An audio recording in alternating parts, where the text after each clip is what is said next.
Baik, teman-teman, kita mulai aja ya.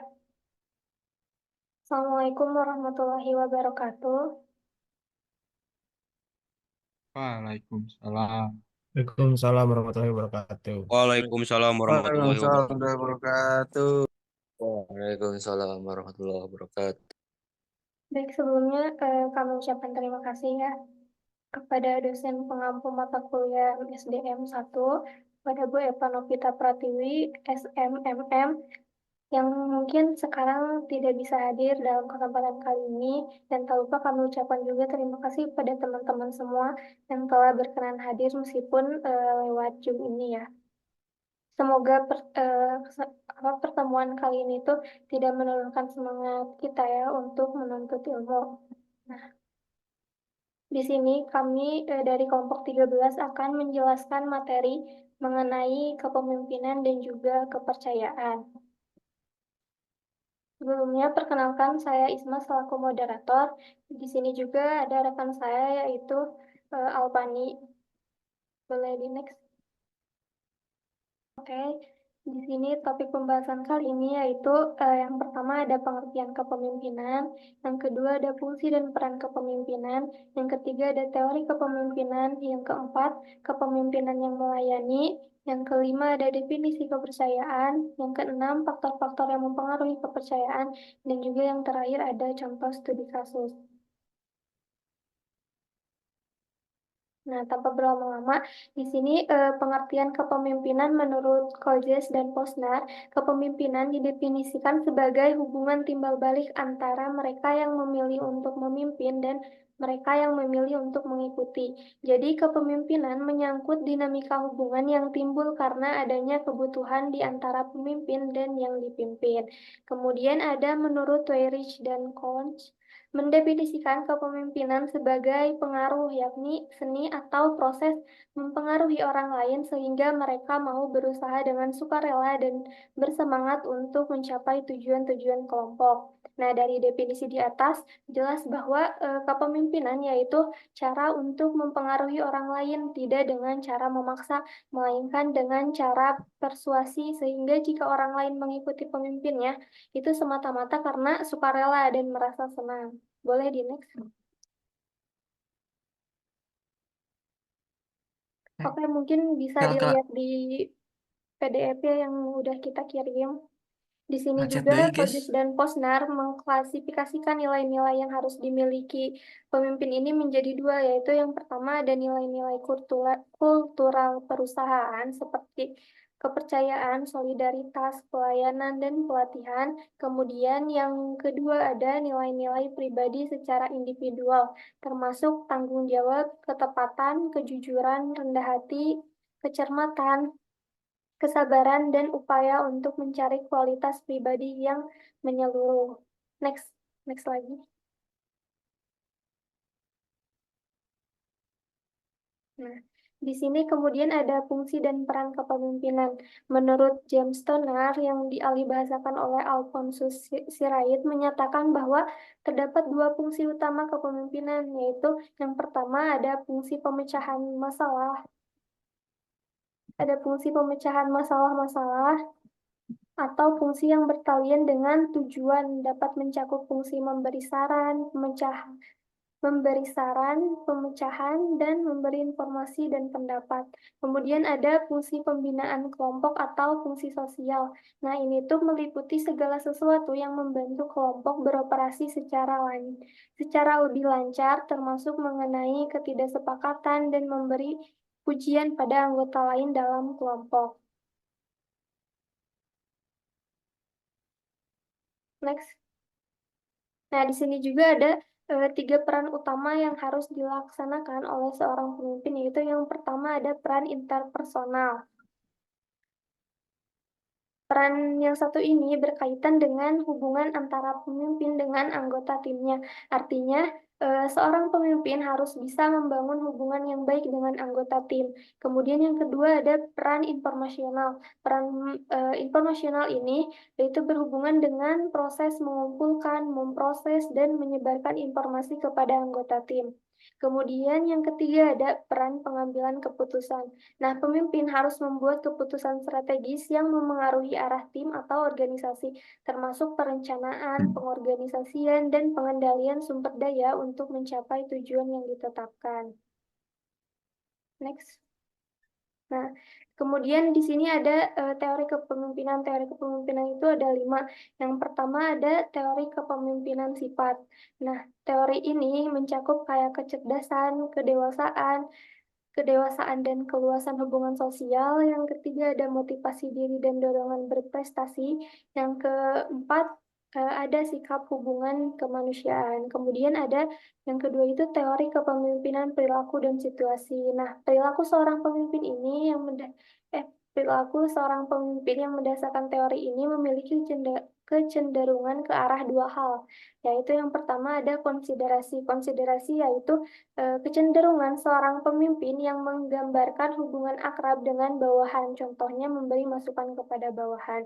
Kemudian yang kedua ada struktur inisiasi, yaitu kecenderungan seorang pemimpin yang memberikan batasan kepada bawahannya. Kemudian yang ketiga ada teori kewibawaan pemimpin. Nah, seorang pemimpin akan dapat mempengaruhi perilaku orang lain dari sikap kewibawaan tersebut sehingga orang tersebut dapat bersedia untuk melakukan apa yang dikehendaki oleh pemimpinnya. Boleh di next. Kemudian yang keempat ada teori kepemimpinan situasi. Nah, seorang pemimpin harus menjadi seorang pendiagnosa yang baik dan harus bersifat fleksibel sesuai dengan perkembangan dan tingkat kedewasaan bawahan.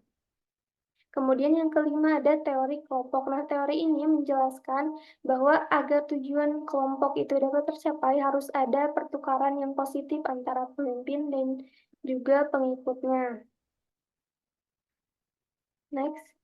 Nah, dari berbagai teori yang telah dijelaskan, dapat diketahui bahwa teori kepemimpinan ini akan sangat berpengaruh terhadap gaya kepemimpinan atau leadership style. Di sini ada 10 gaya kepemimpinan, yaitu yang pertama ada otoratis, disebut juga kepemimpinan otoriter, yaitu gaya kepemimpinan di mana seorang pemimpin memegang kekuasaan untuk mengambil keputusan tanpa masukan dari orang lain. Kemudian yang kedua ada militeristik atau visioner, yaitu kemampuan untuk mengembangkan dan mengkomunikasikan visi jangka panjang yang jelas, menginspirasi pengikut untuk bekerja menuju tujuan tersebut.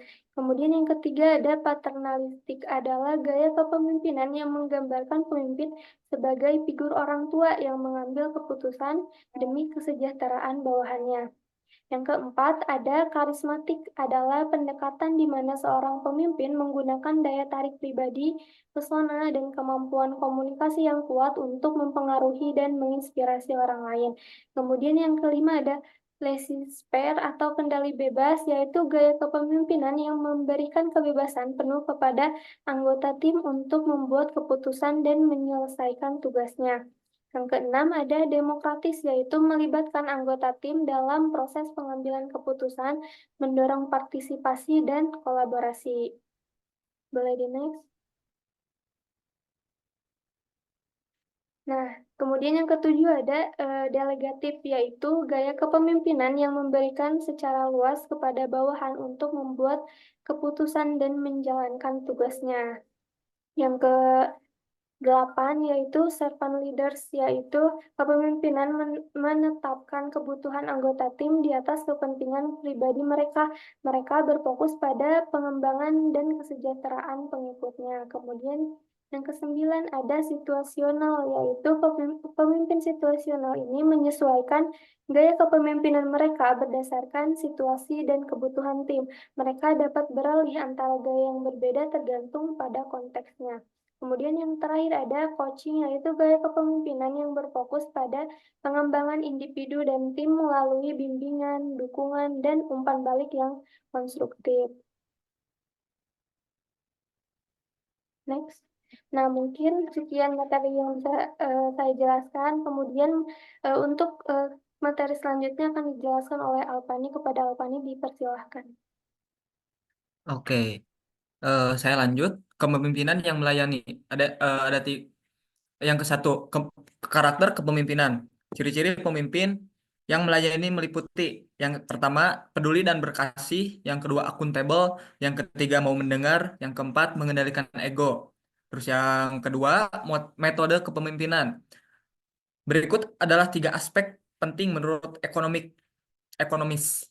Yang pertama visi yang jelas, yang kedua responsif, yang ketiga pelatih atau pendamping.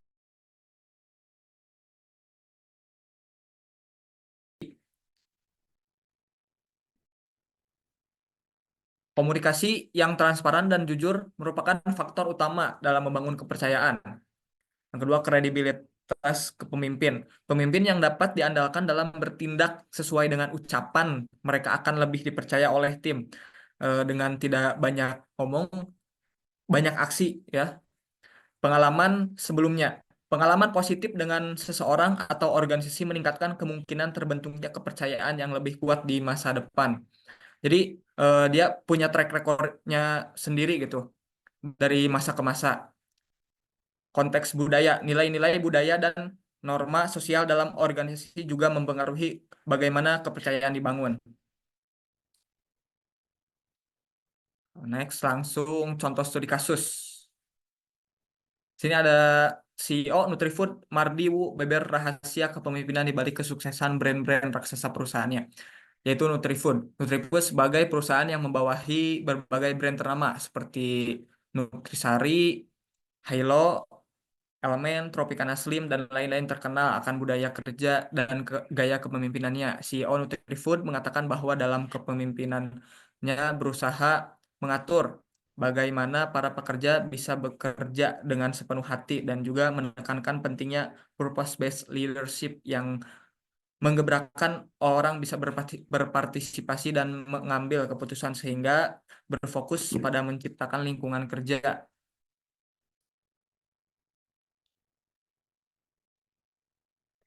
yang menyenangkan bagi karyawan. Ia juga dikenal sebagai pemimpin yang empatik, yang percaya bahwa kepemimpinan yang baik melibatkan perhatian terhadap kesejahteraan karyawannya. Terima kasih. Apakah ada yang bertanya? Boleh, Sultan. Baik, terima kasih. Sebelumnya perkenalkan, nama saya Sultan Menjadi Slamutakin dengan NIM 12392409192. Izin bertanya ya, dari berbagai gaya kepemimpinan yang sudah dijelaskan, saya minta untuk dari apa ya? Untuk banyaknya perusahaan-perusahaan besar, karena ini di mata kuliah ekonomi, untuk perusahaan-perusahaan besar kebanyakan tuh pakai gaya kepemimpinan apa sih? Terus untuk baru yang mau mulai suatu usaha dengan punya karyawan gitu, atau katakanlah perusahaan-perusahaan yang masih kecil, itu bagusnya pakai gaya kepemimpinan apa? Terima kasih. Dan jelaskan kenapa ya. Oke, terima kasih Sultan. Bagusnya.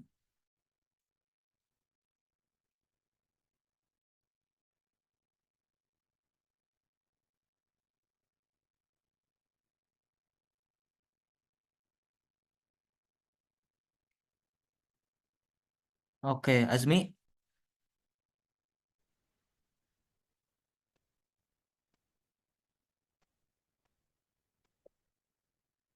Terima kasih ya atas kesempatannya. Kan saya 9244028.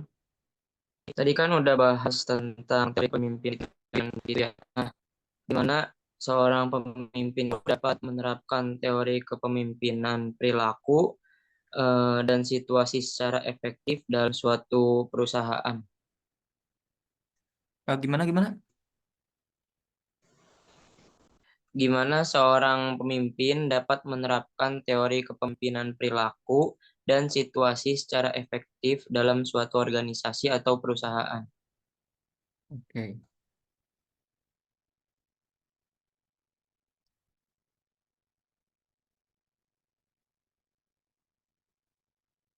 Oke, Nabila boleh. Oke, baik. Terima kasih atas kesempatannya. Perkenalkan, saya Nabila Nur Fazrina dengan NIM 12392400125. Izin bertanya, teman-teman. Tadi kan dijelasin ya sama Isma bahwa dalam teori kepemimpinan itu yang nomor 4 ada teori kepemimpinan situasi atau kayak situasional gitu. Nah, itu kan berarti mendiagnosa ya keadaan dalam perusahaan tersebut. Nah, gimana sih kalau misalkan misalkan ada lagi suatu hal terjadi, misalkan kita ambil kasus yang pandemi COVID kemarin, itu kan berarti memberikan efek ya ke para karyawan tuh. Nah, kalau misalkan lagi ada kondisi-kondisi krisis kayak gitu, itu kayak gimana peran pemimpinnya? Maksudnya gaya kepemimpinan apa yang cocok berdasarkan pada teori kepemimpinan situasi yang tadi. Terima kasih. Oke. Sudah ya teman-teman, 3 aja ya. Bentar ya. Barangkali teman-teman ada yang mau menjawab, boleh.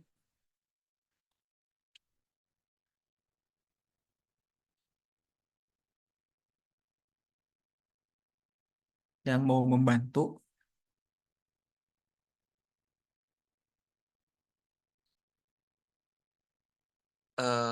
Apa nih? Kuma.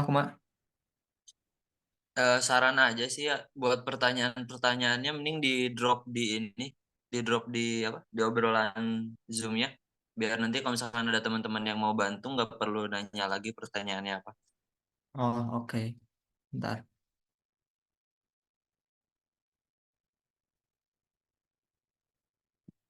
Boleh dikirim nggak pertanyaannya apa nih? Bentar.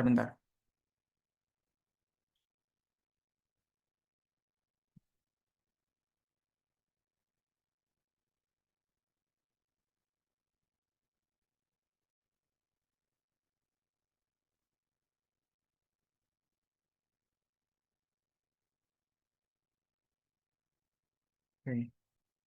Ada kan?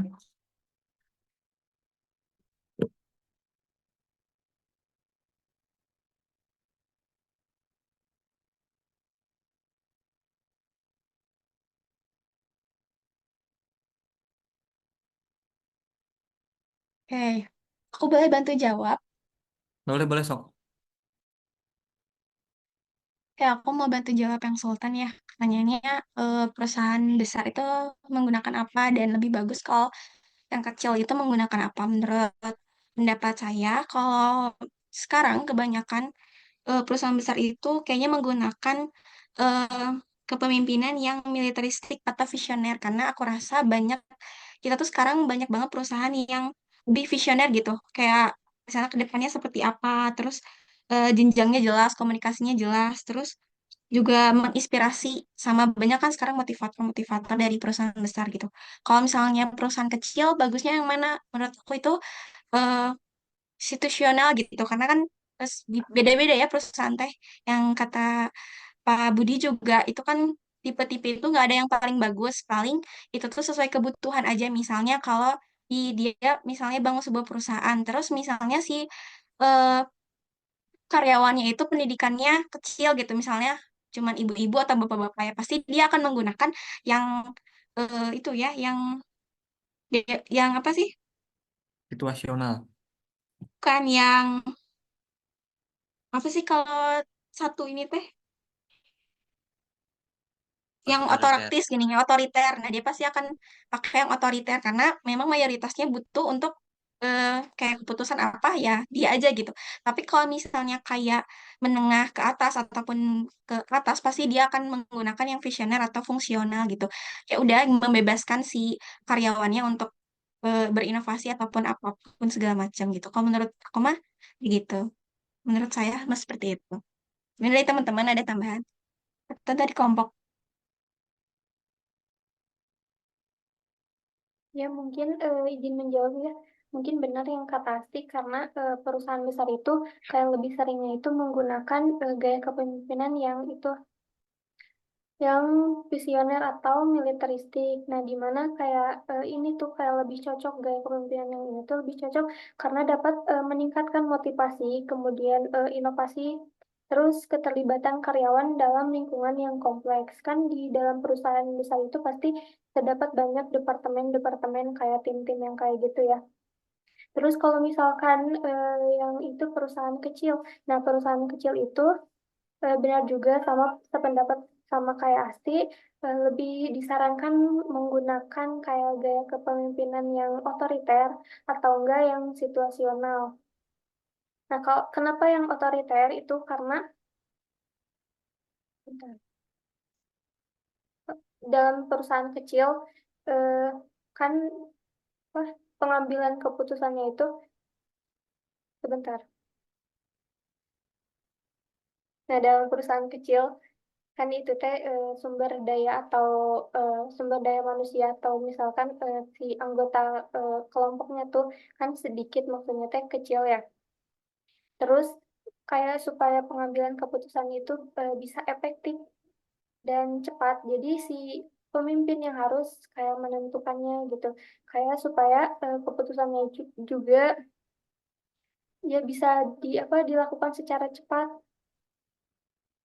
dan menghindari kayak kebingungan-kebingungan antara anggota tim ataupun ya seperti itu. Atau enggak yang tadi kayak yang gaya kepemimpinan yang situasional. Jadi menyesuaikan menyesuaikan pendekatannya itu berdasarkan kayak kebutuhan tim.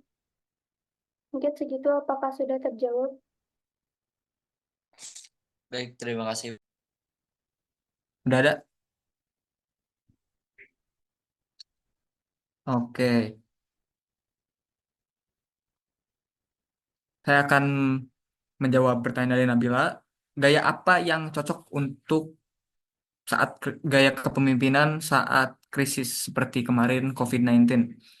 Sebenarnya nggak ada yang apa, nggak ada gaya suatu kepemimpinan yang ideal, tapi perlu kombinasi seperti mengendalikan situasi dengan gaya otoritas atau situasional, terus memotivasi tim, menggunakan elemen transformasional atau karismatik, mengatasi dampak jangka panjang dengan pendekatan demokratis untuk melibatkan pemangku kepentingan.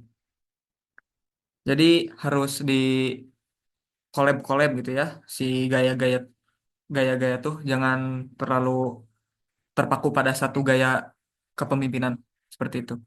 Oke.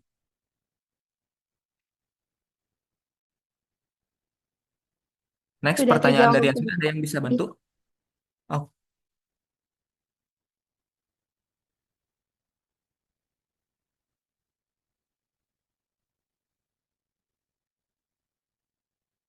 Mau izin menjawab yang Ajmi. boleh sok. Pertanyaannya kan bagaimana seorang pemimpin bisa menggunakan teori perilaku dan situasi secara bersamaan. Itu bisa banget ya Azmi, bisa banget gitu. Pemimpin bisa menggunakan perilaku atau teorinya berbarengan karena kan itu tuh cuman kayak patokan aja, kayak nama-nama aja misalnya yang visioner jadinya pemimpin yang visioner. Tapi pada kenyataannya atau pada nanti prahnya gitu ya, pelaksanaannya mana pasti pemimpin teh random gitu. Ada yang mungkin tiba-tiba situasional atau enggak mungkin bisa aja tiba-tiba otoriter gitu atau tiba-tiba demokratis. Jadi menurut aku mah mungkin bisa aja caranya gimana ya itu mah eh, sesuai dengan situasinya aja gitu. Si pemimpin itu teh bisa menempatkan dirinya atau enggak, bisa beradaptasi atau enggak. Yang penting mah kan tujuannya tercapai dan semuanya bisa dijalani dengan baik. Menurut aku mah, menurut saya mah seperti itu. Mungkin tambahan dari kelompok atau yang lain.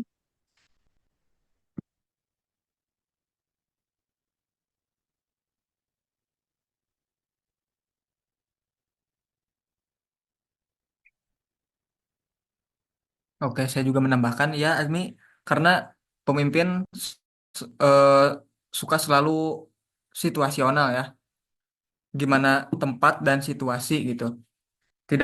Tidak selalu terpaku pada satu gaya. Terkadang juga kan pada saat seperti ini gayanya seperti itu, terkadang juga situasinya seperti itu, gayanya seperti ini gitu. Nah, ya seperti itu. Ada yang menambahkan?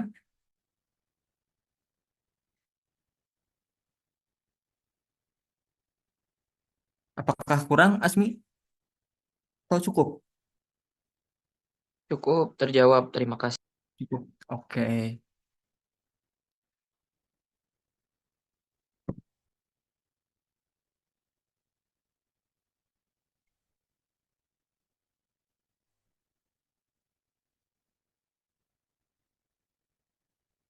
Sesi tanya jawab telah usai.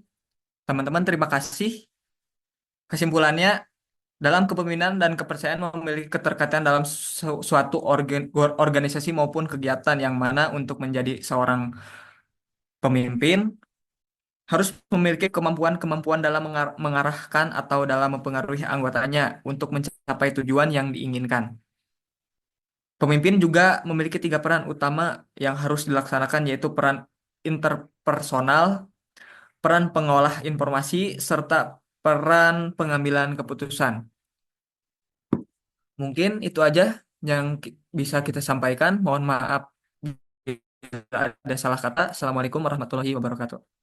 Waalaikumsalam warahmatullahi wabarakatuh.